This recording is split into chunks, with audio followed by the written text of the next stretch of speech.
دا فلم د انډي ډوفرین په زندګۍ باندې جوړ شوی دی. دا انډي په یو غټ بینک کې کار کوي. نو د انډي خپله ښځه او د خپلې ښځې لور دواړه یې مړه کړي. نو دا جج د انډي له په دې باندې عمر قید سزا ورکړي او د سزا د اورولو نه بعد دا انډي داسې جیل ته ولیږي چې ته دې جیل نه اوسه پورې یو قیدي خو ملا نه دی تښتېدلی. ته دې جیل نوم وي شاوشانک ریډمپشن او په دې جیل کې داسې قیدیان وي ټوله زندګي یې دې جیل کې تېره کړې وي. دا قیدیان چې دې جیل ته راغلي وو نو د دنیا وه بدله او اوس که دوی دې جیل نه آزاد خم شي او بخر وځي نو دوی بخر ژوند نشي تېرولی ځکه چې دنیا اوس ډیره تیزه شوې وي او بدله شوې وي او ته دې جیل رول ډېر زیات سخت او خطرناک وي. کم قیدي خو ته دې جیل نه د تښتېدو کوشش وکړي او یا په دې جیل کې ته دې جیل رولز مات کړي نو دې قیدي له داسې سزا ورکوي چې دا قیدي بیا د ګرځېدو لایق نه وي. نو دا انډي په دې جیل کې چا سره هم خبرې نه کوي. بیا یو څو میاشتې پس دا انډي په دې جیل کې یو قیدي سره ملو شي او ته دې قیدي نوم وي ریډ. دا قیدي دې جیل ته د بخار نه هر قسمه څیز را دننه کولی شي. دا ریډ په دې جیل کې د 20 کالو نه وي. نو دا انډي دې ریډ ته وایي ما ته د یو پوسټر او د یو خطوړې ضرورت دی. ته دا دواړه شی نه زما کمرې ته راوړه زه به درله بدل کې پیسې درکم. نو دا ریډ دې انډي ته وایي ولې ته په دې باندې دې جیل کې سورنګ کې. نو انډي ورته وایي ته چې کله دا سیکې نو خپله به درته پته ولګي چې زه اخر په دې باندې څه کومه. نو بیا دا ریډ د انډي له خطوړه او پوسټر دواړه د جیل ته را دننه کړي. نو دا ریډ د خطوړې ته ګوري او ځان ته وایي که په دې خطوړې باندې دا انډي دا سورنګ کوي نو دې کې به 600 کاله تیر شي او انډي به دا سورنګ پوره نه کړي. اصل کې کاڼي تراشل د انډي یو فن وي. نو دا خطوړه د انډي ته دې دپاره راغوښتې وي چې زه پې دا کاڼي تراشمه. بیا یو ورځ په دې جیل کې یو 3 قیدیان دا انډي ګیر کړي غلط کار خو ورسره وکړي او ډېر زیات یې ووخي او دا سلسله داسې شروع وي د 2 کالو پورې. خو دا انډي نه کمپلین کوي او نه چاته الوي ته دې باره کې. بیا یو ورځ یو څو قیدیان د جیل چت د پاسه کار کوي او دې کې دا ریډ او انډي هم وي. نو ته د جیل چې کوم انچارج وي د ده نوم وي هیډلي. دا هیډلي ډېر زیات پریشان وي او خپلو ملګرو ته وایي زما رور زما په نامه $30,000 مال را کړي دي خو دې کې زما $1 خو نه رسي. دا ټول ډالر به سرکار زما نه په ټکس کې کټ کړي. انډي او دا نور قیدیان دا ټولې خبرې اوري. نو دې کې دا انډي ته د هیډلي خوا ته ورشي او ورته وایي ته په خپله ښځه باندې بروسه کې. نو په دې خبره باندې دا انډي ډېر زیات غوسه شي او دا انډي په ګریوان کې ونیسي او د چت غاړې له یې راولي. خو چې څنګه یې غورځوي لاندې نو دې کې دا انډي د هیډلي ته وایي د ګورنمنټ یو رولز دی هر یو کس خپلې ښځې له د $60,000 پورې یو ګفت ورکولی شي او په دې ګفت باندې د سرکار طرفه $1 ټکس هم نه وي. زه به درله دا پریکړې وکړم صرف زما په ملګرو باندې لږ صابله بیر وڅښه. بیا یو ورځ پس ښایي ته د جیل د چت د پاسه انډي او ملګري یې د چت د پاسه ناست وي او بیسکي او مزې ترېنه اخلي. دې نه معلومه شي چې انډي د هیډلي کار وکړو او یو څو ورځې پس په دې جیل کې دا ټول قیدیان فلم ګوري. نو دا انډي ته دې ځای نه پاسي او خپلې کمرې طرف ته روان وي. نو هغه قیدیان دا انډي په لاره باندې ګیر کړي او غلط کار خو ورسره وکړي او دومره یې ووخي چې دا انډي د یوې میاشتې دپاره هسپتال ته شفټ کړي او هغه قیدي یو هفتې دپاره کالکوټري کې بند کړي کوم قیدي چې دا انډي وهلی وي. او یو هفتې پس دا قیدي کوم یو چې دا انډي وهلی وي خپلې کمرې ته راشي. نو دې کمرې کې ته هغه افسر ولاړ وي د کوم افسر چې د انډي $30,000 بچ کړي وو. نو دا افسر دا قیدي راګیر کی او دومره یې ووخي دا قیدي د ټول عمر دپاره شل کی. او بیا یو هفته پس ته د جیل واړن ته د انډي کمرې ته راشي. دا واړن ته د انډي کمرې تالاشي اخلي. اصل کې تالاشي اسې بخانه وي. د واړن ته هم پته لګېدلې وي چې د انډي زما د یو افسر $30,000 څنګه بچ کړل. نو ته دې وجې نه دا واړن د انډي سره ملاوېدل غواړي. خو دې سره دا واړن ته د انډي کمرې تالاشي هم اخلي. خو دې واړن ته هغه خطوړه خو ملو نشي کومه خطوړه چې د انډي فرید باندې د جیل ته راوړې وي. او بیا دا واړن ته د ځای نه لاړ شي او دا واړن د انډي نه ډېر زیات امپریس شي او په سبا باندې دا انډي خپل آفس ته راولي. او دې ځای کې یو لیبرري وي. دا واړن د انډي په دې لیبررۍ کې فکار باندې ولګي او په دې لیبررۍ کې یو بل بوډا سړی وي چې په دې جیل کې د 40 کالو نه وي. او په دې لیبررۍ کې دا انډي د نورو کسانو هم ډېر زیاتې پیسې بچ کړي بغیر د سرکار د ټیکس نه او د انډي سره دا کار دومره ډیر شي چې انډي ته اوس د یو بل کس ضرورت وي او هغه په دې لیبرارۍ کې په کار باندې ریټ ولګي او دا ریټ د انډي ډیر زیات ښه دوست وي اوس او داسې ټیم تیریږي نو دې کې یو ورځ د بوډا سړی کوم چې د لیبرارۍ کې کار کوي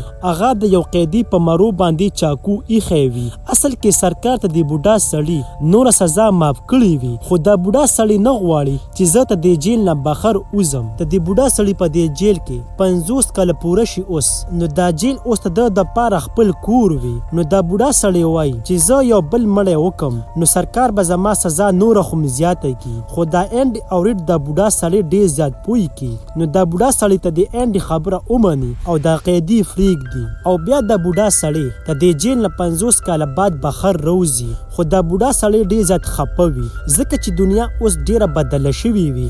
مخکې به په سړک باندې صرف یو ګاډی و او اوس ټایم کې سړک د ګاړو نه ډک وي او بس ده ته پته ولګي چې مشکله ده زه خپله زندګي د خلکو کې تیره کړم او دا بوډا سړی ښار ومني او ځان پانسي کړي او بیا دا واړن په دې جیل کې یو داسې قسمه سیسټم جوړ کړي ته د جیل نه دا واړن دا قیدیان بهر روباسي او بهر په کار کې دا واړن په دې قیدیانو باندې نو ته دې نه دې واړن ته ډېرې پیسې ملاویږي خو دا ټولې پیسې وي بلیک منی.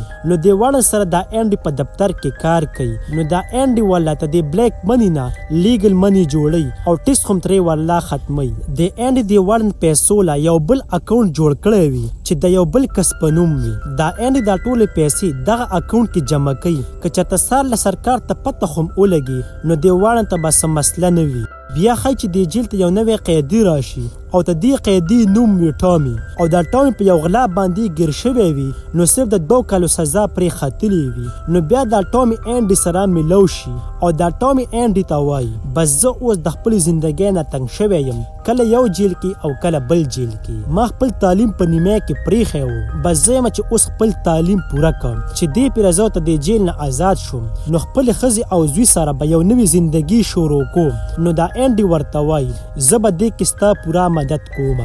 بیا یو ورځ دا ټامي د ریټ خواته راشي او دا ټامي د ریټ ته وایي دا انډي خو ډېر نایس انسان دی د اخر داسې کومه غلطي کړې ده چې د ټول عمر سزا پرې ختلې ده. نو دا ریټ د ټامي ته وایي د خپله ښځه او د هغې لور دواړه یې مړه کړي وو او دا به یو غټ بینک کې کار کوو. کله چې دا ټامي د ریټ خبرې واوري نو حیران شي او داسې چوپ پاتې شي او بیا لږ ټایم بعد دا ټامي په کرسۍ کې ته د انډي او ریټ مخې ته ناست وي. دا ټامي د دواړو ته وایي ته دې نه مخکې زه یو بل جیل کې ومه او په دغه جیل کې ما سره یو قیدي و هغه راته ویل یو ورځ زه یو کور ته د غلا دپاره ورغلی وم نو د هغې کور مالک ته پته ولګېده او راپاڅېدو خو ما د هغې کور مالک او د هغه ښځه دواړه مې مړه کړل. خو بیا بعد کې ما ته پته ولګېده چې دا ښځه د دې سړي نه وه دا ښځه د یو بل کس وه او هغه کس په یو بینک کې کار کو او آخر کې یې راته وویل دا خیرانۍ خبره دا وه دا الزام هم د هغه بینک والا کس باندې ولګېدو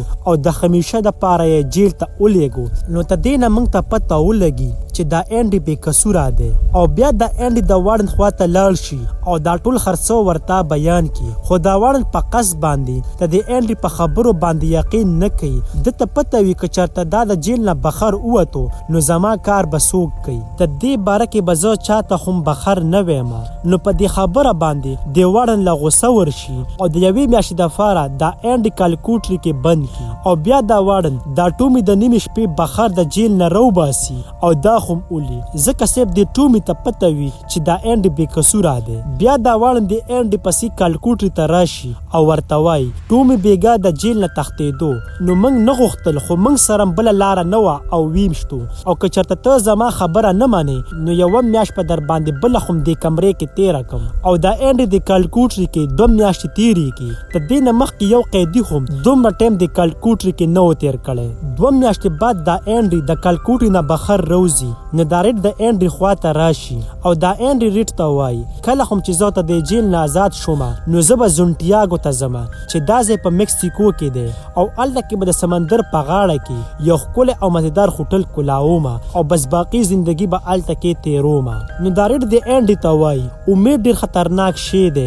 امید انسان لیونی کوي او مشکله ده که موږ ته د جیل نه بهر وځو. او کله چې دا اینډ ته د ځای نه روانیږي نو دا اینډ د ریډ ته وایي ما سره واده وکړه کله هم چې ته د جیل نه آزاد شوې نو زما دا کار به ضرور کې. نو دا ریډ ورته وایي ضرور ته صرف ووایه. دا اینډ ورته وایي بکسټن کې یو غټ میدان دی او دغه میدان کې یو بوټی دی او دغه بوټي سره یو ورکوټه شان د کاڼو دیوال دی او دغه د کاڼو دیوال کې یو بدل تور شانتي کاڼی دی او ته دغه کاڼی لاندې ما څه خښ کړي دي. کله هم چې ته آزاد شوې نو دغه ځای ته به ضرور ځي. نو دا ریډ د اینډ ته وایي ته دغه کاڼي لاندې اخر څه دي. نو دا اینډ ورته وایي ته چې کله دغلته کې لاړ شي نو خپله به درته پته ولګي. او بیا دا اینډ ته د ځای نه ډایرکټ د وارن کمرې ته لاړ شي او دا اینډ د وارن ټول کاغذونه په هغه لاکر کې کیږدي او بیا ورله دا وارن خپلې کپړې او بوټان ورکي او ورته وایي دا کپړې استري کا او دا بوټان داسې پالش کا چې بیخي داسې چمک وخي. اینډ دا ټول کارونه وکي او ته د ځای نه ډایرکټ خپلې کمرې ته لاړ شي او ډایرکټ خپلې کمرې کې وښایي او ډېر زیات پریشانه وي. په دې سوچ کې وي چېرته اینډ ځان پانسي نه کړي. خو چې کله سحر شي او ټول قیدیان د خپلې کمرې نه بهر روځي نو دا ریډ سی کې دا اینډ د خپلې کمرې نه بهر نه وي روتی. نو دې کې دې ګارډس ته هم پته ولګي او دا ګارډس هم د اینډ کمرې ته راشي. نو دا ټول ګارډ داسې حیران پاتې شي او بل سایډ ته وښایي کوم بوټان چې د اینډ پالش کړي وو هغې ډبي کې د اینډ خپل بوټان ږدلي وو او دې کې یو سایرن ووالی شي. او کله هم چې دا سایرن ووالی شي مطلب قیدي د جیل کې چېرته څه چل کړی دی نو دا وارن هم د اینډ کمرې ته راشي او دا وارن دلته کې ریټ هم راوغواړي او دا وارن د ریټ ته وایي اینډ کوم ځای کې دی. نو دا ورته وایي ما ته څه پته ده چې اینډ کوم ځای کې دی زه خو خپله کمره کې وم. نو په دې دیوال باندې یو څو واړه کاڼي پراته وي. دا وارن دا کاڼي راواخلي او په غوسه کې په دې کاڼو باندې دا دیوال ولي. نو دې کې دا ټول داسې حیران پاتې شي. دا کاڼی د پوسټر کې یو سوري وکړي او کله چې دا وارن د پوسټر کې لاس وردن نه کړي نو د اینډ یو غټ سورنګ د دیوال کې کړی وي او دا دیوال دومره سخت وي چې دې کې د مشینګرۍ نه بغیر سورنګ کول مشکله وي. خو اینډ دا سورنګ په دې دیوال کې په لاسونو باندې کړی وي او په دې سورنګ باندې ته د جیل نه تښتېدلی وي او ته د جیل ګارډس هغه ځای ته لاړ شي کوم ځای باندې چې دا اینډ ته د جیل نه بهر وتی وي. نو دا ګارډ هغه ځای کې دا اینډ کپړې او هغه خطوړه پیدا کړي کومه چې 20 کاله مخکې د اینډ د جیل ته په ریډ باندې رادننه کړې وي او په هغه خطوړه باندې د اینډ دا سورنګ کړی وي او دې نه به چې کومه خاوره راووته هغه به د اینډ خپل پینټ جیب کې اچوله او بخار به یې د ګروډ کې په مزه غورځوله. نو دې نه به چاته هم پته نه لګېده. او بیا ښایي د اینډ اخري ټیم کې چې کوم کار د وارن له کړی و ته د وارن ټول کاغذونه خپل پینټ کې فټ کړي او کوم چې هغه بایبل کتاب وي هغه ورله په هغه خزانه کې کیږدي او نه پې د وارن څه شک راشي. او کوم بوټان او کپړې چې ورله وارن د استري کولو او د پالش دپاره ورکړی وي هغه بوټان او کپړې دا اینډ واچوي. او کله چې نیمه شپه شي او د جیل ټول لیټونه بند شي نو دا اینډ په هغه سورنګ باندې د خپلې کمرې نه بهر روځي او دلته کې د ګنده اوبو پیپ وي. هغه پیپ دا اینډ په یو کاڼي باندې مات کړي او ته د جیل نه په هغه پیپ باندې بهر روځي او په لومبي ځل ته د جیل نه یو قیدي وتښتي.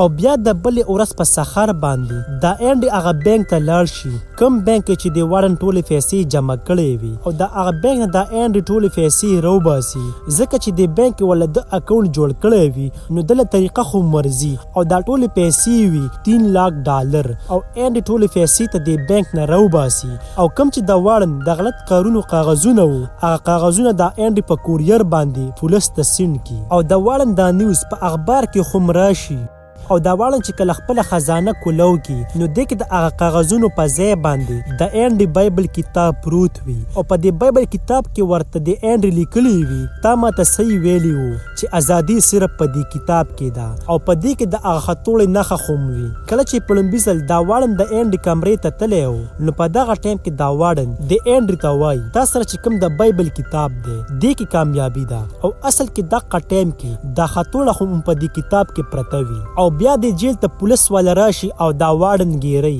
خو چې څنګه دا وارن ګیری نو دا وارن خپله تمانچه راواخلي او ځان ولي او څه ټایم بعد د ریټ سزا خو ختمه شي او د جیل نه آزاد شي او دله سرکار یو نوکري خو ورکړي او هغه کمرې کې پاتې کیږي کمی کمرې کې بچي هغه بوډا سړی پاتې کېدو خو ته دم بخر زندگی نه تیریږي او زړه یې بند وي خو چې څنګه ځان پانسي کوي نو دې کې ورته د اینډ خبره ور یاده شي او هغه ځای ته لاړ شي کوم ځای چې ورته اینډ یاد کړی و او دې ځای کې یو غټ بوټی وي کوم چې ورته اینډ خولی و او دې بوټي سره د یو کاڼو دیوال وي او ته دې کاڼو دیوال کې یو بدل تور شاتي کاڼی پروت وي کله چې دا ریټ دا کاڼی اوچت کی نو ته دې کاڼي لاندې یو بکس پروت وي ریټ چې کله دا بکس کولو کی نو دې بکس کې لږ صاحب ډالر او یو لیټر وي دا لیټر وي د اینډ او په دې لیټر کې ورته اینډ لیکلی وي تاته چې ما په جیل کې یو ځای نوم یاد کړی و نو دا ریټ لږ صاحب سوچ وکي او یو نوم واخلي زینټیاګو او د اینډ ریټ ته دا هم لیکلی وي